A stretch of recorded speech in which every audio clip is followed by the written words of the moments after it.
Captain Sabrina binti Samudin. I'm from Cat 20. My matrix card is 08242. I'm student biology Asb0205. Underguardian of Dr. Marina binti Muhammad Top Alliance Muhammad Tah, and I want to share to you guys about the brain.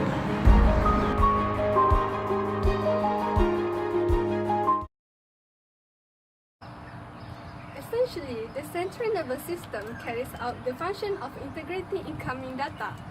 What is the function of the brain? The brain is perceive our environment, to reason, and to remember. There are several parts in our brain. I would like to share about the largest, outermost parts in our brain, which is cerebrum.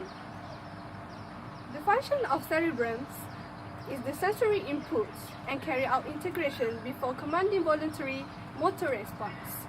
It communicates with and coordinates the activity with other parts of the brain.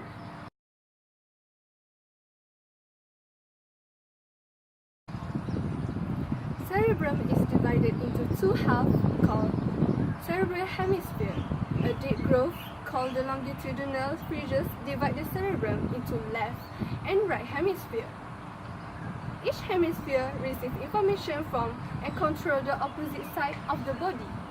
Although the hemispheres appear the same, the right hemisphere associates with artistic, musical ability, and emotion, while left hemisphere more adept at mathematics and language. The two cerebral hemispheres are connected by a bridge of thread within the corpus callosum. Shallow groove called saccai divide each hemisphere into pair lobes. The first lobe is frontal lobe, which is lies toward the front of the hemisphere and associated with the motor control, memory, reasoning, and judgment. The left frontal lobes contain broadcast area, which organize motor commands to produce speech. Secondly, the parietal lobe that lies posterior to the frontal lobe and are concerned with sensory receptions and integration, as well as taste. A primary taste area in the parietal lobes account for taste sensations. Next, the temporal lobes, which receive information from the ears. And lastly, the occipital lobes are the most posterior lobes. A primary visual area in each occipital lobe receives information from the eyes.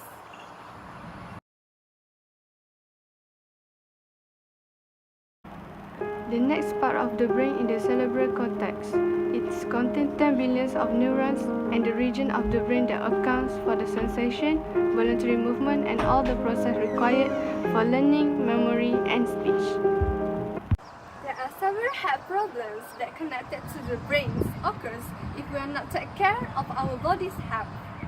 For example, stroke. It happens when the blood supplies to any area of the brain is disrupted. The area of the brain affected by a stroke will determine what type of symptoms will arise. Stroke will affect only the motor areas at the cerebral cortex that might paralyze one side of the body, while a stroke involving broadcast area might render a stroke victim unable to speak.